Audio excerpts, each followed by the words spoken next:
Hello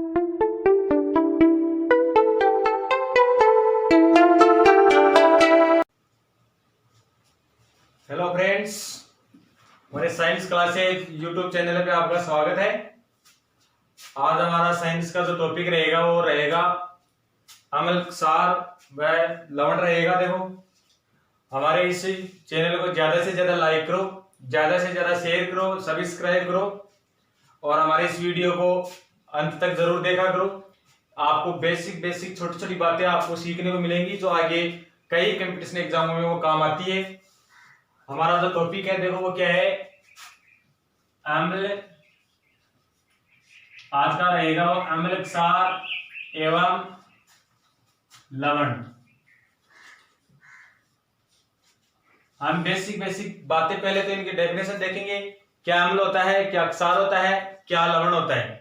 इसके बाद में इनकी हम अलग अलग के साथ क्रिया करके देखेंगे कि कौन सी जगह पे ये कैसी एक्टिविटी, कैसी क्रिया करते हैं और क्या हमको परिणाम मिलता है। तो देखो, पहले देखेंगे हम अम्ल।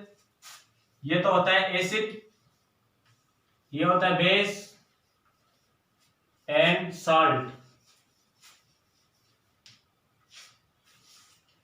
पहले क्या है अम्ल। क्या होता है अम्ल?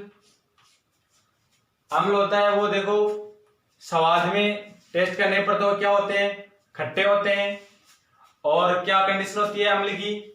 अम्ल होता है वो लिटमस पत्र होता है, कागज की तरह बारीक कागज होता है लिटमस पत्र, उससे पता लगा सकते हैं अम्ल।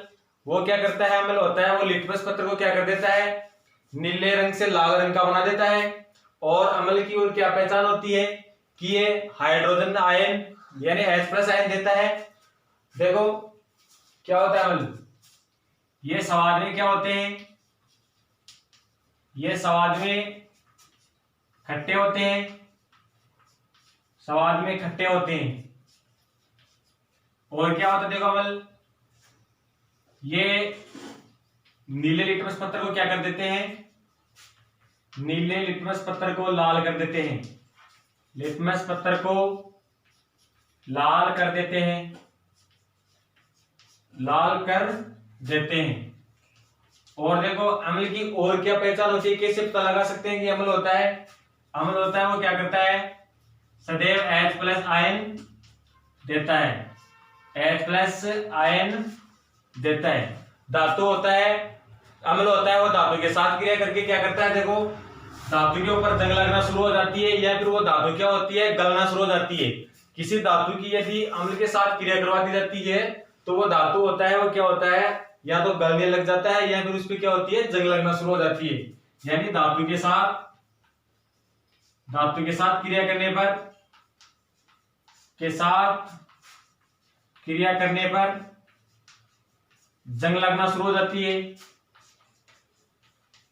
तो पता चलता है कि ये क्या है, धातु के साथ जो क्रिया हो रही है वो किसकी हो रही है, अम्ल की हो रही है। देखो एग्जांपल के तौर पे, जैसे देखो H2SO4,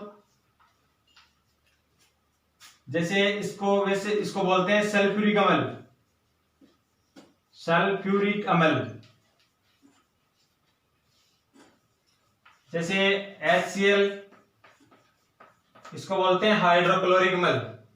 यानी ये कौन से अम्ल होते हैं, ये होते हैं परबल अम्ल, इनको बोलते हैं परबल अम्ल।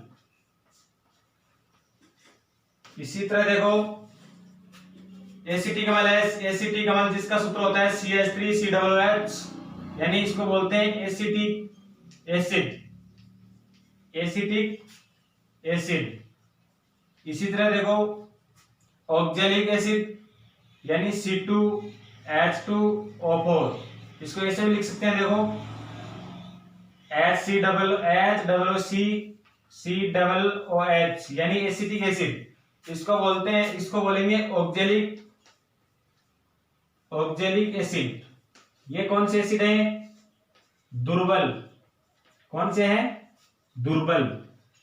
कहने का मतलब है कि अम्ल होता है वो H+ आयन देता है। देखो इसमें H+ आयन देता है, इसमें H+ आयन देगा, इसमें भी देखो H+ आयन देगा, इसमें भी देखो H+ आयन देगा। यानी ये परबल अम्ल हो चाहे दुर्बल अम्ल हो, अम्ल की क्या पहचान होती है कि वो स्वाद में क्या होते हैं, खट्टे होते हैं और नीले लिटमस पत्र को क्या कर देते हैं, लाल कर देते हैं और H+ आयन देते हैं। धातु के साथ क्रिया करने पर जंग लगना शुरू हो जाती है। कहने का मतलब यह है कि जो साइंस है, साइंस प्रैक्टिकली रूप में कहती है कि कभी भी किसी भी एसिड को आप स्वाद के रूप में चखकर नहीं पता लगा सकते, क्योंकि कई एसिड क्या होते हैं, खतरनाक होते हैं, खतरनाक एसिड होता है। इस वजह से आजकल क्या है, लेबों में क्या होता है कि साइंस में जो भी एसिड होते हैं, जो भी बेस होते हैं, उनको चख कर पता नहीं लगाया जाता उनका कि भाई ये एसिड है या बेस। उनका तो परीक्षण करके पता लगाया जाता है। वो भी हम देखेंगे किस तरीके से इनका परीक्षण करते हैं। देखो ये है एसिड, इसके आगे देखेंगे हम बेस क्या होता है, यानी क्षार क्या होता है। एसिड देखो, एसिड दो प्रकार का होता है। एक एसिड क्या होता है जिसको बोलते हैं सांद्र, और एक होता है तनु। सांद्र अम्ल होता है, कैसे पता लगाते हैं सांद्र अम्ल, और कैसे पता लगाते हैं कि ये तनु अम्ल है, यानी जिसमें एसिड की मात्रा यानी अम्ल की मात्रा ज्यादा होती है, पानी की मात्रा यानी वो क्या होती है, कम होती है, तो वो कौन सा अम्ल कहलाता है, सांद्र अम्ल कहलाता है। और जिसमें अम्ल की मात्रा क्या होती है, कम होती है, और पानी की मात्रा क्या होती है, ज्यादा होती है, तो वो कौन सा अम्ल होता है, तनु अम्ल होता है। ये होती है अम्ल की, यानी अम्ल का पता लगाने का तरीका कि ये सांद्र है कि या तनु है। इसके बाद में देखते हैं, देखो क्षार, क्या पहचान होती है क्षार की, कैसे पता लगाते हैं क्षार का। क्षार होता है वो क्या होता है, स्वाद में क्या होता है, कड़वा होता है। इसको यदि वैसे टेस्ट के रूप में देखें तो ये कैसा लगता है, कड़वा लगता है, यह मुलायम होता है। इसको स्पर्श करके देखते हैं तो ये कैसा लगता है, मुलायम लगता है। और इसको ये क्या करता है, OH- आयन देता है, यानी कि OH- का क्या करता है, त्याग करता है। देखो क्या क्या कंडीशन होती है इसकी। ये स्वाद में कैसे होते हैं, स्वाद में कड़वे होते हैं, स्वाद में कड़वे होते हैं। ये OH- आयन देते हैं, आयन देते हैं। और क्षार की ओर क्या पहचान होती है, ये लाल लिटमस पत्र होता है। लाल लिटमस पत्र को कैसा बना देते हैं, लाल लिटमस पत्र को नीला कर देते हैं, नीला कर देते हैं, नीला कर देते हैं। एग्जाम्पल के तौर पे देखो, जैसे NaOH है, जिसको बोलते हैं सोडियम हाइड्रोक्साइड। क्या बोलते हैं, सोडियम हाइड्रोक्साइड, सोडियम हाइड्रोक्साइड। देखो इसमें OH- आयन का क्या हो रहा है, त्याग होगा, यानी OH- आयन देगा। जैसे KOH है, जिसको बोलते हैं पोटेशियम हाइड्रोक्साइड, पोटेशियम हाइड्रोक्साइड। ये क्या है, देखो परवल क्षार, परवल क्षार। अब देखो NH4OH, इसमें भी देखो OH- का त्याग हो रहा है, तो ये क्या है, ammonium hydroxide, ammonium hydroxide, ammonium hydroxide. अब देखो ये कौन सा क्षार माना जाएगा, ये होता है दुर्बल क्षार। ये भी हम देखेंगे अगली क्लासों में कि दुर्बल क्षार, प्रबल क्षार, प्रबल अम्ल, दुर्बल अम्ल का कैसे पता लगाते हैं कि ये प्रबल अम्ल है या दुर्बल अम्ल है, प्रबल क्षार है या दुर्बल क्षार है। ये भी हम देखो आगे क्लास में पता लगाएंगे, देखो बताएंगे आपको। तो देखो ये OH- आयन दे रहा है, ये भी OH- आयन दे रहा है, ये भी OH- आयन दे रहा है। अब देखो जो NaOH है, साबुन देखते हो आप, एग्जांपल के तौर पे साबुन, साबुन होता है, उसमें क्या होता है, NaOH की मात्रा बहुत होती है, यानी NaOH को मिलाकर क्या बनाया जाता है, साबुन को बनाया जाता है। तो देखो आप यदि साबुन को आप स्पर्श करके देखोगे हाथ से, अंगुलियों से, तो आपको साबुन कैसा लगेगा, मुलायम महसूस होगा, यानी चिकनाहट महसूस होगी। तो आप कह सकते हो कि ये साबुन है, इसमें जो मिलाया हुआ जो NaOH है वो क्या है, क्षार है। और देखो साबुन पर आप कोई लिटमस पत्र लोगे, लिटमस पत्र को आप साबुन के आप यदि स्पर्श कराओगे तो लिटमस पत्र है उसका रंग कैसा हो जाएगा, नीला हो जाएगा। कैसा हो जाएगा? नीला हो जाएगा। तो आप ऐसे पता लगा सकते हैं कि जो साबुन में जो NaOH मिलाया गया है बनाने के लिए वो क्या है, एक तरीके का क्षार है।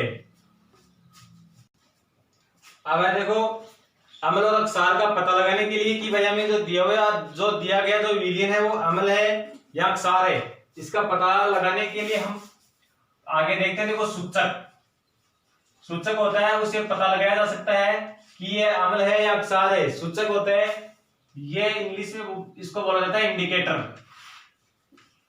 क्या बोला जाता है? इंडिकेटर। ये सूचक परीक्षण होता है, ये 3 प्रकार का होता है। जो पहला है वो है नेचुरल यानी प्राकृतिक सूचक, दूसरा है कृत्रिम सूचक, तीसरा है ग्रहण सूचक। तो हम पहले देखेंगे, देखो प्राकृतिक सूचक। प्राकृतिक सूचक क्या हो, इसे पता लगाएंगे कि हमें जो दिया गया जो सॉल्यूशन है, दिया गया जो विलयन है वो क्या है, अम्ल है कि क्षार है। हर विलयन को हम चेक नहीं कर सकते टेस्ट करके कि आजकल क्या होता है कि जो विलयन होते हैं वो खतरनाक प्राणनाशक भी होते हैं। इस वजह से क्या होता है कि आजकल वर्तमान में लेबों में भी इसको टेस्ट करके पता लगाने नहीं दिया जाता है। तो इसके लिए देखो सूचक की सहायता से हम क्या लगा सकते हैं, इनका पता लगा सकते हैं कि ये अम्ल है या क्षार। तो देखो पहला है लिटमस। क्या है? लिटमस पत्थर। लिटमस पत्थर से हम पता लगा सकते हैं कि जो दिया गया जो विलयन है वो अम्ल है क्षार।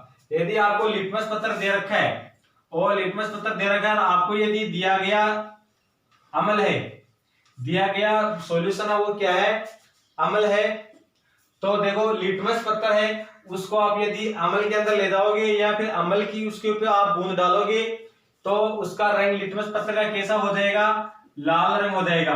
कैसा हो जाएगा?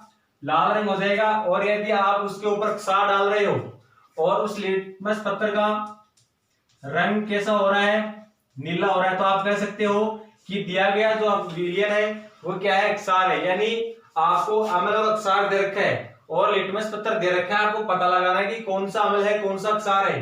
तो आप लिटमस पत्थर को पहले आप अम्ल में लेके जाओगे, तो यदि रंग लाल हो रहा है तो आप क्या कहोगे कि ये क्या है, एक अम्ल है। और यदि लिटमस पत्थर का रंग क्या हो रहा है? नीला हो रहा है, तो आप क्या कह सकते हो कि दिया गया विलयन क्या है? क्षार है।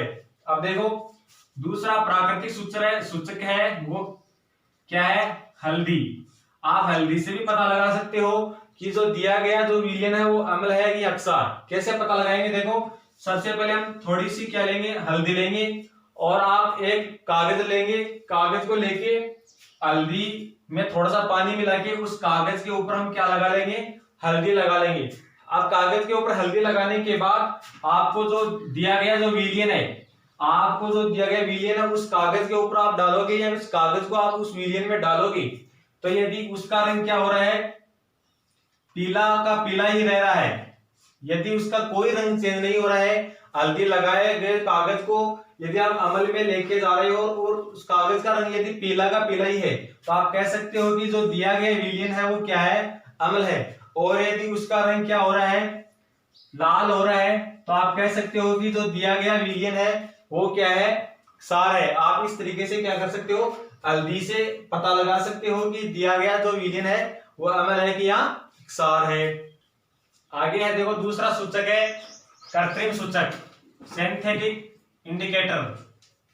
कृत्रिम सूचक, सिंथेटिक इंडिकेटर यानी मनुष्य के द्वारा हाथ से जो निर्मित किए जाते हैं वो क्या कहलाता है? कृत्रिम कहलाता है। तो वैसे सूचक जो मनुष्य के द्वारा निर्मित किए गए हैं वह कृत्रिम सूचक, उससे हम पता लगा सकते हैं कि दिया गया जो विलयन है वो अम्ल है वो क्षार।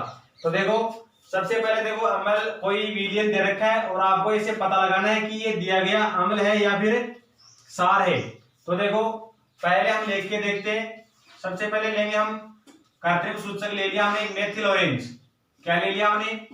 Methyl orange.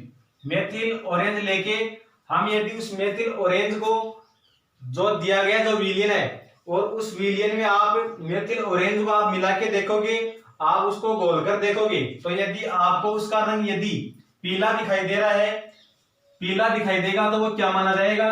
क्षार माना जाएगा। यदि मेथिल ऑरेंज के साथ यदि उस विलयन की क्रिया करवाई जा रही है, उसको मिलाया जा रहा है, तो यदि उस मेथिल ऑरेंज का विलयन के साथ रंग पीला हो रहा है तो वो क्या माना जाएगा, क्षार माना जाएगा। और यदि इसका रंग लाल हो रहा है तो वो क्या माना जाएगा, अम्ल माना जाएगा। तो मेथिल ऑरेंज से पता लगा सकते हैं कि दिया गया विलयन क्या है, अम्ल है या क्षार। इसके बाद में देखो दूसरा हमारे पास है प्राकृतिक जो कृत्रिम जो सूचक है वो क्या है, फिनोप्थेलिन।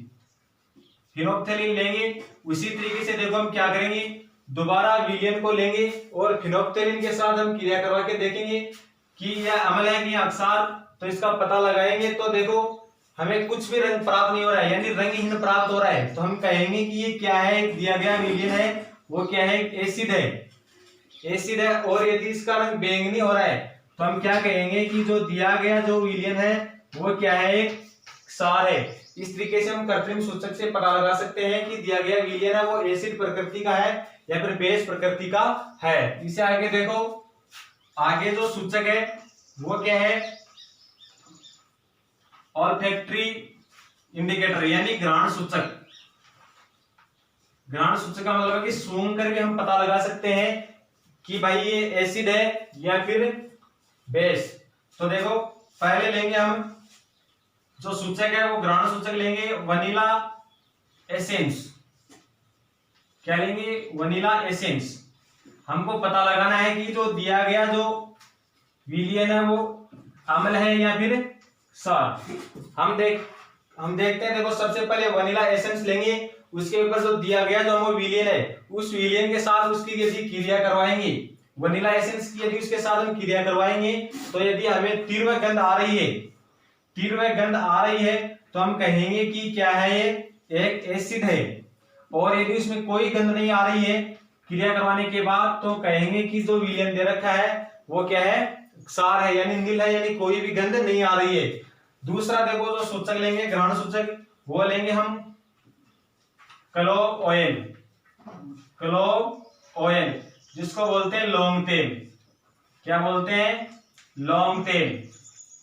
लौंग तेल की यदि दिए गए विलयन के साथ क्रिया करवाएंगे, मिलाएंगे, तो यदि उसमें जो बनता है जो विलयन उसमें यदि तीव्र गंध आ रही है तो हम क्या कहेंगे कि जो दिया गया है उसकी प्रकृति कैसी है, विलयन की अम्लीय प्रकृति है। और यदि कोई भी गंध नहीं आ रही है तो उसको क्या कहेंगे, हम क्षार कहेंगे कि जो दिया गया जो विलयन है वो क्या है, क्षार है। तो हम वनीला एसेंस की सहायता से क्रिया करवा के गंध से भी पता लगा सकते हैं, और जो लौंग तेल है उसके साथ यदि विलयन की क्रिया करवा के हम गंध से पता लगा सकते हैं कि जो दिया गया विलयन क्या है, अम्ल है या क्षार। आगे देखो अम्ल और क्षार के रासायनिक गुण अब पढ़ेंगे। देखो हम केमिकल प्रॉपर्टीज यानी रासायनिक गुण। यानी अम्ल और क्षार है वो धातुओं के साथ क्रिया करके, धातु कार्बोनेटों के साथ क्रिया करके या फिर आपस में क्रिया करके क्या बनाते हैं। तो देखो सबसे पहले धातुओं के साथ क्रिया, धातुओं के साथ अम्ल और क्षार है वो क्रिया करके क्या बनाते हैं। देखो अम्ल है या फिर क्षार है यह धातुओं के साथ क्रिया करता है, धातु के साथ क्रिया करता है। तो देखो एक तो क्या बनता है, धातु के साथ क्रिया करता है तो एक तो बनेगा, देखो इसमें लवण बनेगा यानी साल्ट बनेगा। एक इसमें साथ में क्या बनेगी, हाइड्रोजन गैस है वो क्या होगी, मुक्त होगी। जैसे एग्जांपल के तौर पे देखो पहले हम अम्ल लेके देखते हैं, हाइड्रोक्लोरिक अम्ल की क्रिया करवाएंगे हम धातु के साथ। धातु ले लिया हमने, हम जिंक ले लिया, हाइड्रोक्लोरिक अम्ल है वो जिंक के साथ क्रिया करेगा तो क्या बनेगा, देखो जिंक क्लोराइड, तो साथ में बनेगी हाइड्रोजन गैस। अभी क्रिया को संतुलित करेंगे तो देखो, संतुलित करेंगे तो देखो यहाँ पे दो आएगा, हाइड्रोक्लोरिक अम्ल के दो अणु लेंगे, जिंक के साथ क्रिया होगी तो क्या बनेगा, जिंक क्लोराइड। यह बनेगा यहाँ पे जो लवण बनेगा वो क्या बनेगा, जिंक क्लोराइड। और हाइड्रोजन गैस है वो क्या हो जाएगी, साथ में मुक्त हो जाएगी। दूसरा देखो हम बेस लेके देखते हैं, क्षार लेके देखते हैं। हमने ले लिया NaOH और इसकी जिंक के साथ क्रिया करवाएंगे तो क्या बनेगा, देखो ZnO2 साथ में बनेगी देखो हाइड्रोजन गैस। अभिक्रिया को संतुलित करेंगे तो देखो यहां पे आएगा 2। अब देखो ये अभिक्रिया संतुलित है या नहीं है, यानी ये संतुलित है, ये बनेगा सोडियम जिंकेट। क्या बनेगा? सोडियम जिंकेट लवण बनेगा। कहने का मतलब है कि यदि अम्ल और क्षार की यदि धातु के साथ क्रिया करवाते हैं तो एक तो क्या बनता है? लवण बनता है। एक क्या बनती है? हाइड्रोजन गैस बनती है। दूसरे देखो धातु कार्बोनेटों के साथ क्रिया करवाते हैं तब धातु कार्बोनेट के साथ क्रिया, अम्ल और क्षार की धातु कार्बोनेट के साथ क्रिया करवाते हैं तो देखो अम्ल की क्रिया करवाएंगे धातु कार्बोनेट के साथ तो क्या बनेगा? देखो एक तो बनेगा देखो लवण बनेगा, साथ में बनेगा CO2 गैस बनेगी और साथ में जल की मात्रा भी हमें प्राप्त होगी। कहने का मतलब धातु कार्बोनेटों की क्रिया यदि अम्ल के साथ क्षार के साथ करवाएंगे तो लवण बनेगा, कार्बन डाइऑक्साइड बनेगी और जल बनेगा। एग्जाम्पल के तौर पे देखो यदि हम हाइड्रोक्लोरिक अम्ल लेते हैं और धातु कार्बोनेट यानी Na2CO3 के साथ यदि इसकी क्रिया करवाएंगे तो क्या बनेगा? देखो NaCl plus CO2 plus H2O, यानी कि सोडियम के कितने अणु बनेंगे? 2 सोडियम क्लोराइड है, इसके 2 अणु बनेंगे। और देखो यहाँ पर भी क्या आएगा? 2। अभिक्रिया क्या है? संतुलित है। कहने का मतलब अम्ल की क्रिया धातु कार्बोनेट के साथ करवाएंगे तो लवण बनेगा, CO2 बनेगी और H2O बनेगा। यदि यहाँ पे क्षार के साथ धातु कार्बोनेट की क्रिया करवाते हैं, धातु कार्बोनेट की क्रिया यदि हम क्षार के साथ करवाते हैं तो कोई क्रिया नहीं होती है। कहने का मतलब धातु कार्बोनेट होता है वो अम्ल के साथ ही क्रिया करता है, क्षार के साथ कोई क्रिया नहीं करता है। आगे देखो अम्ल व क्षार की आपस में अभिक्रिया, क्षार की आपस में अभिक्रिया तो देखो अम्ल और क्षार है वो आपस में अभिक्रिया करके क्या बनाते हैं? देखो एसिड है वो बेस के साथ यदि क्रिया करेगा तो क्या बनेगा? देखो एक तो साल्ट बनेगा और एक क्या बनेगा? जल बनेगा। ऐसी अभिक्रिया होती है जिसमें अम्ल और क्षार आपस में क्रिया करके यदि लवण बनाते हैं तो उस अभिक्रिया को क्या बोलते हैं? उदासीन अभिक्रिया। क्या बोलते हैं? उदासीन अभिक्रिया। कहने का मतलब इसमें अम्ल और क्षार होते हैं वो आपस में अपने आयनों को क्या कर लेते हैं? खा पी लेते हैं, यानी पचा लेते हैं। तो देखो एग्जांपल के तौर पे देखो यदि एक एसिड ले लिया हमने HCl, इसकी क्रिया हमने यदि NaOH के साथ करवाई तो यहाँ पे साल्ट क्या बनेगा? देखो इसका जो ऋणायन है वो इसके धनायन के साथ NaCl और इसका धनायन इसके ऋणायन के साथ मिलके क्या बना लेगा? जल बना लेगा। यानी यहाँ पे साल्ट का निर्माण होगा और जल का निर्माण होगा। यह अभिक्रिया कौन सी अभिक्रिया कहलाती है? उदासीनीकरण अभिक्रिया कहलाती है। हमारे इस चैनल को ज्यादा से ज्यादा लाइक करो, शेयर करो, सब्सक्राइब करना ना भूलें।